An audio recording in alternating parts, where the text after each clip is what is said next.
El sonido de la bofetada paralizó la habitación. Fue un golpe seco, violento y cargado de un desprecio absoluto. El eco rebotó contra las paredes de mármol italiano de la mansión en Malibú, silenciando de golpe a los 100 invitados de la alta sociedad. Una gota de sangre comenzó a formarse en el labio inferior de Elena. El silencio que siguió fue tan profundo y pesado que se podía escuchar con claridad el choque de las olas del Océano Pacífico contra los acantilados de la propiedad. Las copas de cristal tallado temblaban en las manos de los invitados, quienes contenían la respiración ante la escena. Victoria Kensington, la futura novia y heredera de una dinastía de bienes raíces, respiraba con agitación. Su rostro estaba enrojecido por la furia, y sus ojos estaban inyectados en un odio irracional y tóxico. Acababa de golpear a una empleada doméstica frente a la élite financiera de California. Esperaba lágrimas. Esperaba que la mujer se encogiera de miedo, pidiera perdón de rodillas o saliera corriendo por la puerta de servicio, humillada y destruida. Pero Elena Ramírez no bajó la mirada, no derramó una sola lágrima. A sus 29 años, la vida ya la había golpeado con mucha más fuerza que la mano manicurada de una heredera mimada. Para entender cómo una mujer de raíces oaxaqueñas, residente del este de Los Ángeles, terminó de pie frente a la furia de la alta sociedad, hay que retroceder en el tiempo y observar los dos mundos que colisionaron esa noche. Elena no era una intrusa en esa mansión gigantesca, era la mujer que mantenía ese mundo de cristal impecable y reluciente. Su realidad era una de sacrificio constante y amor incondicional. Cada día de su vida comenzaba a las 4 de la mañana, mucho antes de que el sol se atreviera a iluminar las calles de su barrio. En su pequeño pero inmaculado apartamento, el olor a café de olla y tortillas de maíz recién hechas llenaba el aire frío de la madrugada. Su hijo Leo, de apenas 6 años, dormía profundamente bajo una manta tejida a mano que Elena le había hecho. Él era su único motor. La única razón por la que Elena soportaba los largos y agotadores viajes en autobús desde el este de Los Ángeles hasta la costa de Malibú. 3 años atrás, la vida de Elena se había fracturado por completo en una noche de lluvia incesante. Su esposo, un hombre trabajador y honesto que laboraba en la construcción, perdió la vida en un terrible accidente automovilístico en la autopista interestatal. La tragedia emocional vino acompañada de una ruina financiera aplastante y despiadada. El seguro de vida de su esposo había caducado apenas 2 meses antes del accidente. Habían tenido que elegir entre pagar la póliza mensual o comprar comida y medicinas para Leo, que en ese entonces era solo un bebé. Las facturas médicas del hospital y los costos del funeral devoraron los pocos ahorros que tenían guardados en un frasco de cristal. Poco después, Elena recibió una notificación de desalojo. Se vio obligada a empacar sus pocas pertenencias en cajas de cartón y mudarse a un modesto apartamento en una zona mucho más dura de la ciudad. Fue en ese momento de desesperación absoluta cuando consiguió el trabajo en la propiedad de la familia Sterling. La mansión Sterling era un complejo ultramoderno pero clásico, construido sobre los acantilados de Malibú. Representaba una riqueza prístina, intocable y casi ofensiva. Era un mundo de flores ecuatorianas importadas semanalmente, sábanas de hilo egipcio hechas a medida y jerarquías sociales estrictas. Allí, el personal de servicio debía ser como el aire acondicionado, esencial para la supervivencia del ecosistema, pero completamente invisible y silencioso. El dueño de ese imperio era Julián Sterling. A sus 35 años, Julián era el director ejecutivo de Sterling Capital, una de las firmas de inversión más poderosas del país. Era un hombre nacido en un privilegio inmenso, rodeado de lujos desde el día en que abrió los ojos. Pero detrás de sus trajes a la medida y sus relojes de colección, Julián se ahogaba lentamente. Estaba asfixiado por la naturaleza transaccional de su propio mundo. Julián lo tenía absolutamente todo en términos materiales, pero sentía un vacío abrumador en el pecho. Sus días transcurrían entre reuniones de juntas directivas, fusiones corporativas frías y cenas de gala donde las sonrisas eran tan falsas como las promesas de lealtad. Su prometida, Victoria Kensington, era el epítome perfecto de esa falsedad y toxicidad. A sus 31 años, Victoria provenía de una familia que controlaba gran parte de los bienes raíces comerciales en el condado de Orange. Estaba obsesionada con la imagen, el estatus y la percepción pública, pero lo que nadie sabía, excepto la propia Victoria y su padre, era que su imperio familiar estaba secretamente en bancarrota. Las deudas ahogaban a los Kensington, y los bancos estaban a punto de embargar sus propiedades más valiosas. El matrimonio con el multimillonario Julian Sterling no era un acto de amor. Era una fusión corporativa desesperada. Era su única tabla de salvación para evitar la ruina pública y la humillación social. Debido a esta presión secreta, Victoria usaba la crueldad y el clasismo como un escudo de hierro para ocultar sus profundas inseguridades. Trataba al personal de la mansión Sterling con un desdén absoluto. Les hablaba como si fueran herramientas desechables, indignos de respirar el mismo aire que ella. El único en esa familia que veía claramente a través de la máscara de Victoria era Arthur Sterling, el abuelo de Julian y el patriarca de 82 años que había construido el imperio financiero desde la nada. Arthur era un hombre de otra época. Tenía las manos curtidas por el trabajo duro de su juventud en los muelles, antes de convertirse en un magnate. Conservaba los valores de la vieja escuela, creía en el respeto por el esfuerzo humano y tenía la rara capacidad de juzgar el carácter de una persona por sus acciones, no por el saldo de su cuenta bancaria. Arthur había notado la dignidad silenciosa de Elena desde el primer día que ella pisó la mansión. Veía cómo limpiaba la inmensa biblioteca de caoba con un cuidado meticuloso y un respeto casi reverencial por los libros. Veía cómo nunca se quejaba de las largas horas, cómo mantenía la cabeza alta frente a los desplantes de los invitados y cómo sus ojos reflejaban una inteligencia profunda. A menudo, cuando la casa estaba en silencio, el anciano de 82 años le ofrecía un vaso de agua a Elena. Se sentaba en su sillón de cuero y conversaba con ella sobre la importancia de las raíces, sobre la familia y sobre el valor del trabajo honesto. Arthur sabía que Elena valía más que todos los invitados de alta sociedad que frecuentaban su casa. La tensión en la propiedad alcanzó su punto máximo exactamente 6 días antes de la boda. La mansión Sterling era un caos absoluto de preparativos frenéticos. Organizadores de eventos con auriculares, floristas estresados, chefs de renombre internacional y músicos de cámara corrían de un lado a otro. Estaban preparando lo que la prensa de espectáculos había bautizado como la boda de la década. La cena de ensayo se estaba llevando a cabo en el gran salón principal, bajo candelabros de cristal que costaban más que la vida entera de un trabajador promedio. 100 de las personas más ricas e influyentes del estado de California estaban presentes. Bebían champán de cosechas exclusivas, reían a carcajadas y fingían interés en las vidas de los demás.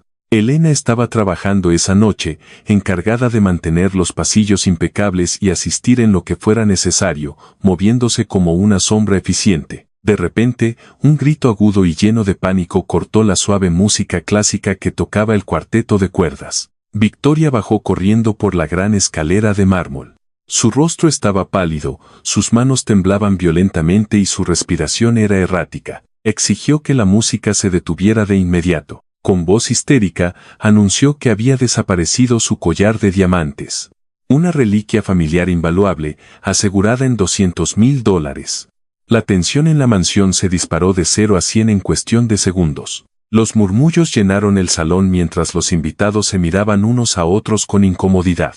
Victoria, perdiendo todo el control y la compostura, exigió que todo el personal de servicio fuera alineado en el pasillo principal. Quería tratarlos como si fueran criminales en una rueda de reconocimiento policial. Cocineros con delantales manchados, jardineros con las manos llenas de tierra y mucamas en sus uniformes grises se pararon en fila.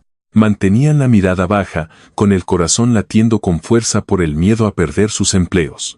Marcus, el jefe de seguridad de la propiedad, observaba la escena con el rostro severo y la mandíbula apretada. A sus 55 años, Marcus era un ex militar ferozmente leal a Julian, un hombre que ejecutaba sus órdenes con una precisión absoluta y que no toleraba el desorden. Victoria caminó de un lado a otro frente al personal, como un depredador buscando a su presa.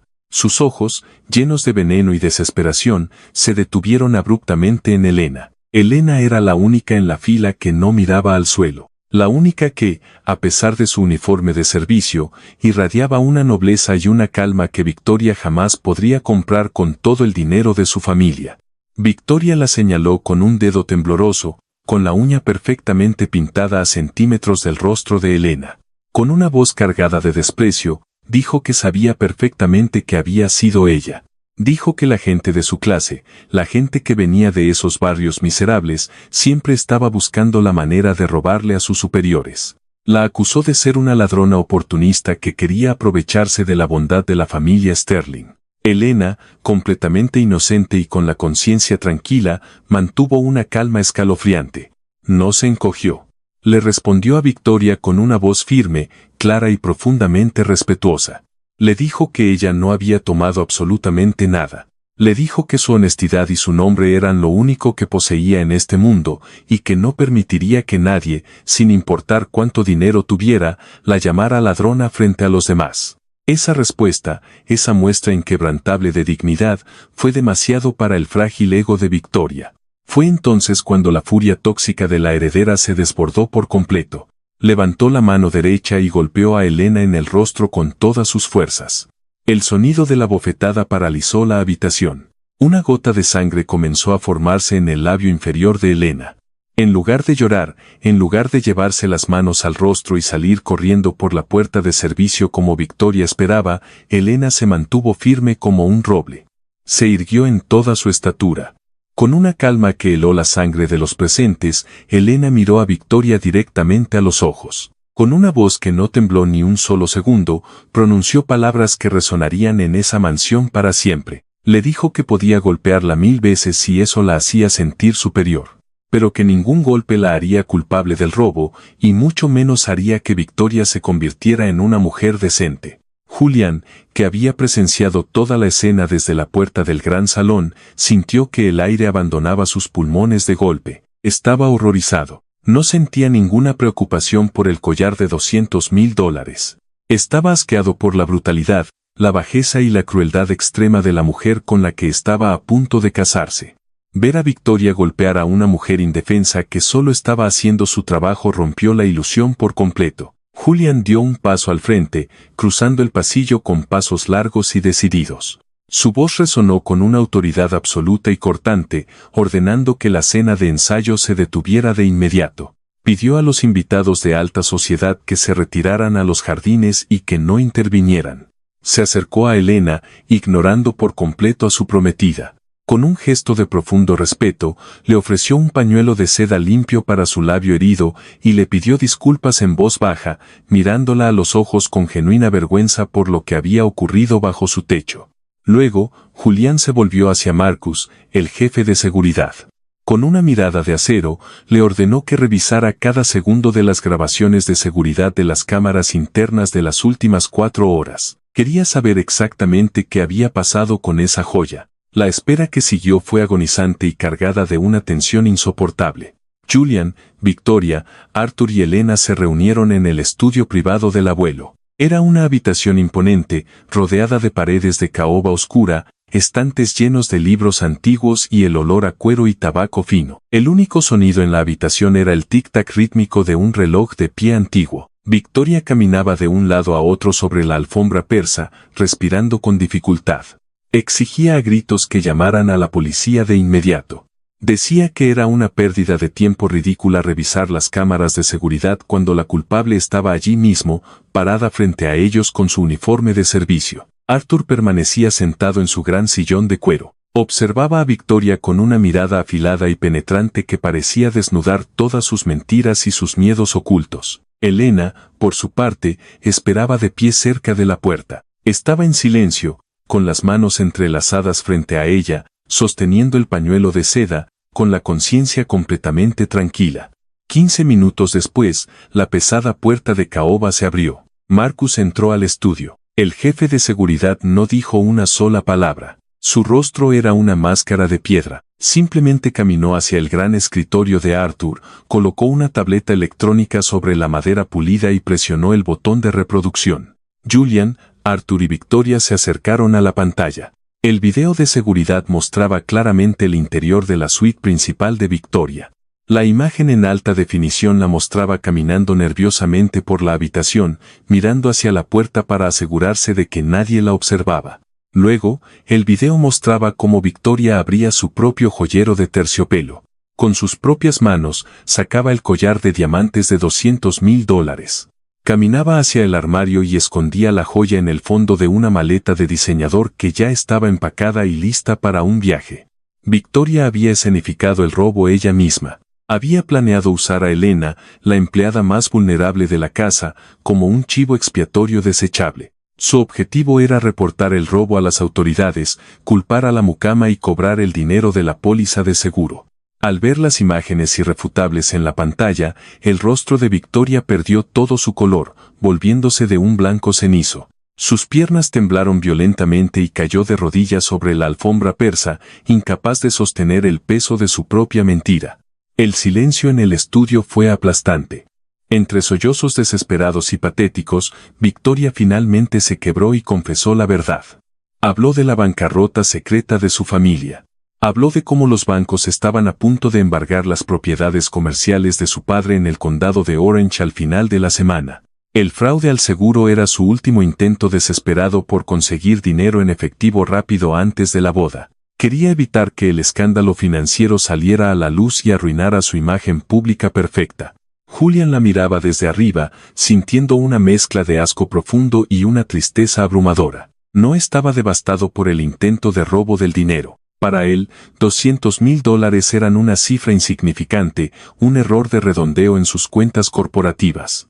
Estaba devastado por la pura y absoluta crueldad del acto. Se dio cuenta, con una claridad aterradora, de que la mujer con la que iba a casarse estaba dispuesta a destruir la vida de una madre soltera inocente. Estaba dispuesta a enviar a Elena a prisión por un delito grave. Estaba dispuesta a dejar a un niño de 6 años en la calle, a merced del sistema, solo para mantener las apariencias de su estatus social y comprar un poco más de tiempo para su familia en bancarrota. Fue entonces cuando Elena habló, rompiendo el pesado silencio del estudio. No hubo odio en su voz. No hubo sed de venganza ni triunfo malicioso. Con una gracia y una compasión que dejó a los 3 hombres sin aliento, Elena miró a la mujer que la había golpeado y humillado públicamente. Le dijo que sentía una profunda lástima por ella. Elena dijo que vivir en un mundo donde el dinero y las apariencias importaban más que el alma humana, donde se podía destruir a un inocente por un puñado de billetes, debía ser una prisión terrible y solitaria. Sus palabras flotaron en el aire del estudio, pesadas, puras y llenas de una verdad innegable que nadie en esa habitación de caoba podía refutar. Julian tomó su decisión en ese mismo instante. La venda había caído de sus ojos para siempre. Con una voz fría, firme y carente de cualquier emoción, miró a Victoria y le dijo que la boda estaba cancelada de forma irrevocable. Le ordenó que subiera a su habitación, recogiera sus cosas y abandonara la propiedad de inmediato. Le advirtió, con un tono que no admitía réplica, que si alguna vez volvía a acercarse a Elena, a su hijo o a su familia, él mismo se encargaría de que las pruebas del fraude al seguro salieran en las portadas de todos los periódicos financieros del país. Esa noche, la mansión Sterling quedó sumida en un silencio sepulcral. Los invitados de la alta sociedad se habían marchado en medio de susurros y confusión. Las costosas flores ecuatorianas parecían marchitas bajo la fría luz de la luna que entraba por los grandes ventanales. A la mañana siguiente, el sol salió sobre el océano Pacífico, iluminando una casa que se sentía diferente. Julian mandó llamar a Elena a su oficina privada en el ala oeste de la mansión. Cuando ella entró, con su uniforme impecable y la frente en alto, Julian le ofreció un cheque sobre el escritorio. Era una suma de dinero extraordinaria. Una cantidad que le habría permitido a Elena no trabajar durante los próximos 10 años, pagar la universidad de Leo por adelantado y comprar una casa propia.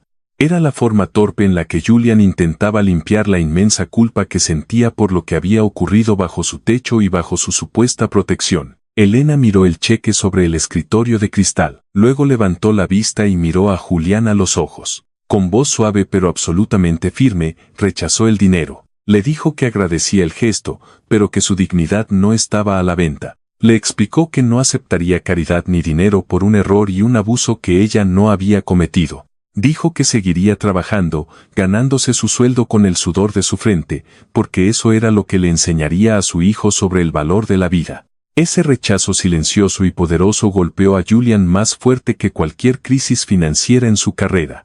Estaba acostumbrado a que absolutamente todos a su alrededor tuvieran un precio. Victoria lo tenía. Sus socios comerciales lo tenían. Sus supuestos amigos lo tenían, pero esta mujer, que limpiaba sus pisos, que viajaba horas en autobús desde el este de Los Ángeles y que contaba las monedas para llegar a fin de mes, era incorruptible. A partir de ese día, algo fundamental y profundo cambió en la dinámica de la mansión Sterling. Julian comenzó a despertarse mucho más temprano. Ya no tomaba su café matutino en el inmenso comedor formal, servido en porcelana fina por mayordomos silenciosos. En su lugar, bajaba a la cocina del personal a las 6 de la mañana. Allí encontraba a Elena, preparando su propio café de olla antes de comenzar su agotador turno de limpieza. Al principio, los silencios entre ellos eran largos, cautelosos y llenos de una distancia respetuosa. Pero poco a poco, mañana tras mañana, las barreras invisibles de clase y riqueza comenzaron a caer. Julian se sentaba en un sencillo taburete de madera, vestido con ropa deportiva común, y simplemente hablaba con ella. Compartieron sus dolores más profundos y sus miedos más oscuros. Julian le habló de la asfixia constante que sentía en su mundo corporativo. Le confesó la soledad paralizante que lo rodeaba a pesar de estar siempre rodeado de cientos de personas que decían admirarlo. Elena, por su parte, le habló de su difunto esposo. Le contó sobre la risa contagiosa de Leo, sobre sus sueños de abrir un pequeño negocio de comida algún día, y sobre el inmenso orgullo que sentía por sus raíces oaxaqueñas y la cultura de sus abuelos. Por primera vez en sus 35 años de vida, Julian descubrió lo que significaba ser verdaderamente visto y escuchado. Elena no lo miraba como a un cajero automático inagotable, no lo miraba como a un trofeo social para exhibir en las revistas de negocios. Lo miraba como a un hombre común, con todos sus defectos, sus miedos y sus vulnerabilidades. Arthur observaba esta lenta y hermosa transformación desde la distancia, sentado en su biblioteca con una pequeña sonrisa de satisfacción en los labios. Una tarde de domingo, el anciano llamó a su nieto a la biblioteca. Le sirvió un vaso de whisky añejo y lo miró a los ojos con la sabiduría de 82 años de vida. El abuelo le dijo a Julián que la vida era demasiado corta y frágil para vivirla según las reglas vacías de personas que no sabían amar. Le aconsejó que rompiera las normas sociales que lo ataban. Le dijo que ignorara los susurros venenosos de la alta sociedad y que siguiera a su corazón con valentía, porque mujeres con la integridad, la fuerza y el alma de Elena solo aparecían una vez en la vida de un hombre, y dejarla ir sería el mayor fracaso de su existencia. Armado de valor y con el corazón latiendo con una fuerza nueva, Julian hizo algo que nunca había hecho en su vida. Esperó a que Elena terminara su turno el viernes por la tarde y le pidió formalmente una cita. No la invitó a un restaurante exclusivo con estrellas Michelin en Beverly Hills, donde los meseros juzgaban la ropa de los comensales. Le pidió que le mostrara su mundo. Esa noche, el poderoso director ejecutivo de Sterling Capital se sentó en una silla de plástico en un humilde y vibrante restaurante familiar en el corazón del este de Los Ángeles.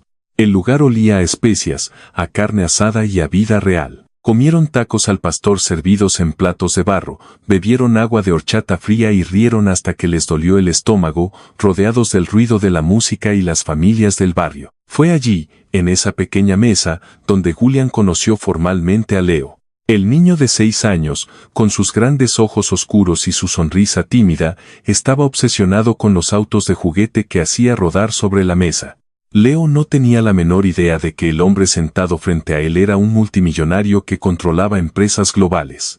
Para Leo, Julián era solo un tipo alto y amable que sabía cómo hacer sonidos realistas de motores de carreras y que escuchaba con atención sus historias sobre superhéroes. Esa noche, bajo las luces de neón de la calle, Julian sintió una paz profunda que nunca había experimentado en sus mansiones o en sus yates. Sintió que, por fin, después de 35 años de vagar por un desierto de riqueza vacía, estaba en casa. Pasaron los meses. La relación entre Julian y Elena floreció en la privacidad, construida sobre cimientos de respeto mutuo, honestidad brutal y un amor profundo.